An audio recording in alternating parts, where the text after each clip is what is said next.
Merci. Merci à mes collègues d'être ici. Alors, vous comprendrez qu'on y a été en ordre d'ancienneté. Évidemment, je suis très heureux d'ouvrir le bal pour un événement, somme toute, insolite. Un point de presse commun de députés indépendants. Je pense que ça révèle quelque chose parce qu'effectivement, on est nombreux. Aujourd'hui, on est 5. Il y en a 8 en tout. Et quelque part, c'est peut-être, en fait, ça dénote quelque chose. C'est certainement un défi pour une Assemblée nationale dont le règlement et le fonctionnement est beaucoup, comment dirais-je, est formé là, en fonction de groupes parlementaires. Donc, évidemment, ça fait, disons, certains mécanismes là, très particuliers dans les ententes entre les partis qui sont négociés en début de législature et qui demeurent en vigueur toute la législature. Moi, je pense que c'est un joli défi lancé à l'Assemblée nationale de peut-être réfléchir au rôle du député en soi, en dehors des groupes parlementaires, puis à l'organisation qui pourrait y avoir et qui pourrait valoriser davantage les députés. Moi, c'est un peu un premier élément que je tire de la session, là, comme bilan de session, parce que, rappelons-nous qu'au départ, début septembre, j'étais seul comme indépendant. Alors, évidemment, on a augmenté pas mal. Le deuxième élément, puis c'est très personnel, mais je pense que c'est tout à fait compréhensible, on avait au départ un gouvernement qui a prorogé et ouvert une nouvelle session avec un discours d'ouverture qui annonçait un certain virage à droite. J'ai invité Éric Duhem, le chef du Parti conservateur, à venir à l'Assemblée nationale avec moi pour parler de qu'est-ce que ce serait un virage à droite. Est-ce qu'on est sincère du côté de la CAQ? On avait proposé 5 idées. Je dirais qu'on a une demi-idée par-ci, par-là, mais pas grand-chose. Sur la libéralisation de l'alcool, je pense qu'on n'a pas avancé. Sur l'abolition des quotas de véhicules électriques, à moitié. Le vote secret pour l'accréditation syndicale dans le projet de loi 3, il n'en est pas fait mention. Le projet de loi 3 de Jean Boulet qui parle justement du Code du travail. Pour la fin de la permanence des hauts fonctionnaires, le projet de loi 7 touche un petit peu à l'imputabilité, mais pas plus. Puis ramener la SAQ à sa mission d'assurance, ça, il n'y en a pas été question. Fait que je suis assez déçu de cette session-ci. J'ai l'impression que ça a été beaucoup de partisanerie, beaucoup d'affrontements, mais pas d'action structurante de la part du gouvernement. C'est mon bilan très personnel et je cède la parole au suivant. Donc, bonjour à tous. Premièrement, c'est sûr et certain que une session particulière qui vient d'arriver cette session-ci. Vous avez vu, c'est des gens d'un petit peu tous les horizons qui se retrouvent indépendants pour différentes raisons. Et faire de la politique, c'est d'avoir le courage de ses convictions. Et ça, je pense que c'est ce que vous avez avec les différentes personnes qui sont ici avec moi, puis les quelques-unes qui ne pouvaient être présentes ici aujourd'hui. Mais ça démontre que c'est pas simple de faire de la politique parce que, justement, tu dois avoir des idées où ce que tu veux, orienter vers quoi tu veux améliorer pour ta population, pour ton territoire. Et tu as aussi, naturellement, lorsque tu es dans un parti, des lignes de parti ou des orientations. De mon côté, mon combat depuis plusieurs années, pas simplement depuis le mois de septembre quand j'ai été exclu, mais depuis plusieurs années, c'est de mettre en avant le déficit fiscal de la région de l'Abitibi-Témiscamingue, qui actuellement est très attractive avec les minéraux qu'elle exploite, qui est exploité chez nous, donc les mines aurifères particulièrement, qui fait en sorte qu'on est très, très intéressant pour le produit intérieur brut du Québec, les investissements qu'on fait naturellement à tous les niveaux. Et ça, c'est quelque chose de très, très important.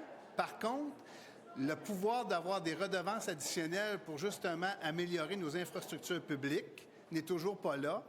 Et la grande déception de cette législation présentement qu'on voit, c'est qu'on a un premier ministre qui s'est octroyé le rôle d'un ministre responsable d'une région, alors qu'il doit être en principe le premier ministre de l'ensemble du Québec. Et deuxièmement, avec les réponses qu'il formule, c'est des réponses comme n'apprécie pas le concept de l'étude qui a été démontrée à partir des chiffres du gouvernement qu'il y a un déficit fiscal majeur pour l'Abitibi-Témiscamingue, n'achète pas le concept du déficit fiscal aussi. Donc, ça fait en sorte que tu te demandes à quoi, à ce moment-là, qu'un ministre responsable d'une région sert s'il ne se bat pas pour la région elle-même dans laquelle il doit représenter celle-ci. Je comprends le rôle d'un premier ministre, mais si tu t'octroies le poste d'un ministre responsable d'une région, bien, tu te dois de défendre ce que la région demande aussi, ce qui ne semble pas être le cas présentement. Donc, c'est dans la situation qu'on se retrouve ici aujourd'hui à vous présenter un bilan, mais c'est un bilan qui, pour ma part, est très décevant parce qu'on voit qu'on a un individu qui s'est octroyé un pouvoir qui ne veut pas tout à fait jouer la game comme elle se doit avec les élus du gouvernement en place dans le gouvernement régional, ce qui veut dire nos préfets, nos maires et nos organisations. Donc, c'est un peu, moi, le constat de la situation entre le mois de septembre à aujourd'hui. Merci. Merci. À l'instar de mes collègues, là, je tiens à faire un bilan de fin de session, d'une première session à titre de députée indépendante. Lorsque j'ai quitté, j'ai nommé qu'il y avait plusieurs éléments qui étaient manquants dans le leadership de M. Legault, c'est-à-dire manque de vision intégrée pour les régions du Québec et les régions limitrophes du Québec, donc éloignées. Et ça se continue, ça se poursuit aujourd'hui, ça s'est poursuivi donc dans la session actuelle. Et c'est donc aussi pour ça que je me suis présentée en politique, c'est-à-dire représenter ma région, être une voix forte pour que les enjeux de ma région puissent être entendus et que les dossiers puissent avancer. Et c'est ce que j'ai fait donc comme députée indépendante dans le cadre de cette session-ci, notamment en invitant des gens de mon coin, du Bas-Saint-Laurent, pour pouvoir porter de manière transpartisane l'enjeu de l'autoroute 20 pour que le financement des études permettant la mise à jour des études pour la finalisation de la portion de l'autoroute 20 soit mis au PQI, que ça tombe donc à l'étude. Également, donc défense des services de santé en région. Et tout ça a été travaillé, j'ai continué de travailler avec l'ensemble des collègues des différentes formations politiques, puisque pour moi, le rôle d'un député indépendant, c'est aussi un rôle où on peut travailler de manière transpartisane. On le voit aujourd'hui, là, on est plusieurs ensemble avec différentes visions de la politique. On a tous à cœur, nos citoyens, tous à cœur de faire avancer la société avec, oui, des visions qui peuvent être différentes, mais je pense que de débattre ensemble et de travailler ensemble pour le bien commun et surtout pour le bien de nos régions, ça ne fait que grandir le Québec. Alors, c'est comme ça que je vais continuer de travailler pour la prochaine session, notamment avec l'enjeu de l'immigration qui est très présent pour le Bas-Saint-Laurent et pour mon comté. Merci. Alors, bonjour à mon tour.